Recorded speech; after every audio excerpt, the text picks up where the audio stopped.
आखिर भगवान श्री कृष्ण क्यों भीष्म पितामह को मारना चाहते थे? आखिर क्यों आया भगवान श्री कृष्ण को भीष्म पितामह पर क्रोध? आखिर भगवान श्री कृष्ण को क्यों चलाना पड़ा भीष्म पितामह पर सुदर्शन चक्र? आखिर सुदर्शन चक्र से किसने बचाई भीष्म पितामह की जान? आखिर क्यों तोड़ा श्री कृष्ण ने अपना प्रण महाभारत के युद्ध में? तो चलिए दोस्तों जानते हैं इस वीडियो के माध्यम से। नमस्कार दोस्तों, मैं हूं प्रदीप और स्वागत है आप सभी का महाज्ञान यूट्यूब चैनल में। वीडियो को शुरू करने से पहले एक बार कमेंट बॉक्स में जय श्री कृष्ण लिखना मत भूलिएगा। भीष्म पितामह महाभारत के सबसे महत्वपूर्ण पात्रों में से एक थे। वे बहुत ही विद्वान व शक्तिशाली पुरुष थे। महाभारत के अनुसार हर तरह की शस्त्र विद्या के ज्ञानी और ब्रह्मचारी पितामह भीष्म को किसी भी तरह के युद्ध में हरा पाना असंभव था। उन्हें केवल उनके गुरु परशुराम ही हरा सकते थे। ऐसा भी कहा जाता है कि एक बार भगवान परशुराम और भीष्म पितामह में महाभयानक युद्ध हुआ। काफी समय तक युद्ध होने के बाद भी जब इस युद्ध का कोई परिणाम नहीं निकला तो अंत में भगवान शिव को स्वयं आकर इस युद्ध को रोकना पड़ा। पितामह ने आजीवन हस्तिनापुर के सिंहासन के सुरक्षा की प्रतिज्ञा ली थी, जिसके कारण महाभारत के युद्ध में पितामह को कौरवों की तरफ से युद्ध लड़ना पड़ा। जब महाभारत का युद्ध शुरू हुआ तो भीष्म पितामह को प्रधान सेनापति बनाया गया। युद्ध शुरू होने के 2-3 दिन बाद भी जब भीष्म पितामह ने कोई हथियार नहीं उठाया और न ही किसी से युद्ध किया तो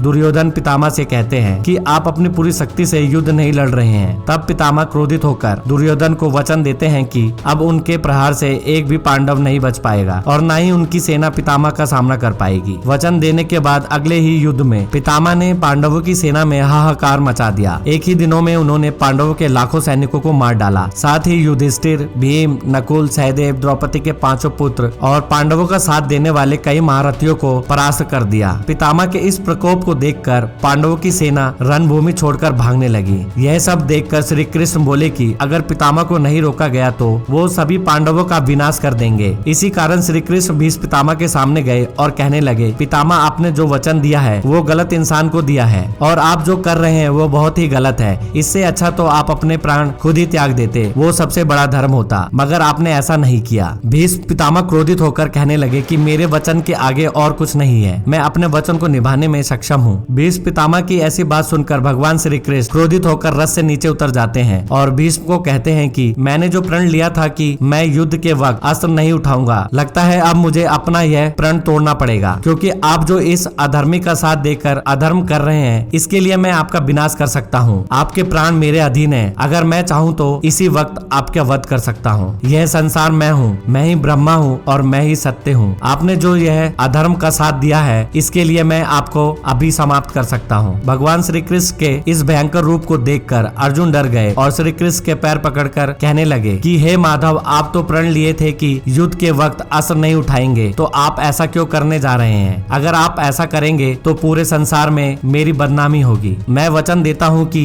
अब मेरे बाण किसी को प्रणाम नहीं करेंगे, आप जैसा कहेंगे वैसा ही होगा। अब मैं भीष्म पितामह को एक शत्रु समझकर युद्ध करूंगा और सभी कौरवों की सेना और उनके सभी योद्धाओं को मृत्यु के घाट उतार दूंगा। आप शांत हो जाइए। अर्जुन की बात सुनकर भगवान श्री कृष्ण शांत हो जाते हैं। फिर श्री कृष्ण कहते हैं कि आप अपना धनुष उठा लीजिए गंगा पुत्र। भीष्म प्रणाम करके धनुष उठा लेते हैं। फिर दोनों में घमासान युद्ध होता है और यह युद्ध 10 दिनों तक चलता है। तब जाकर भगवान श्री कृष्ण अर्जुन को भीष्म पितामह को मारने का राज बताते हैं और कहते हैं कि यदि कोई नारी भीष्म पितामह के सामने आ जाए तो वह अपने सभी अस्त्र शस्त्र को उसी समय त्याग देंगे। फिर अर्जुन शिखंडी के पास पहुँचते हैं, उन्हें प्रणाम करते हैं। शिखंडी अर्जुन से आने का कारण पूछती है तो अर्जुन बताते हैं कि आपको मेरे साथ पितामह से युद्ध करने के लिए चलना पड़ेगा। यह सुनकर शिखंडी प्रसन्न हो जाती है। शिखंडी जैसे ही रणभूमि में पितामह के समक्ष पहुँचती है, पितामह उन्हें देखते ही अपने सभी अस्त्र शस्त्र को त्याग देते हैं। मौका पाते ही भगवान श्री कृष्ण अर्जुन को पितामह के ऊपर बाण चलाने के लिए कहते हैं और अर्जुन सहित सभी पांडव एक साथ पितामह को अपने बाणों से छल्ली कर देते हैं और पितामह वहीं बाणों की सैया पर लेट जाते हैं। दोस्तों, आपको इस वीडियो के बारे में क्या कहना है हमें कमेंट करके जरूर बताइएगा। मैं आशा करता हूँ कि इस वीडियो के माध्यम से आप सभी को बहुत कुछ जानकारी मिली होगी और अगर वीडियो पसंद आए तो वीडियो को लाइक, शेयर और चैनल को सब्सक्राइब करके बेल आइकन को प्रेस करना मत भूलिएगा। जल्दी मिलते हैं एक नई वीडियो के साथ, तब तक के लिए बाय, टेक केयर।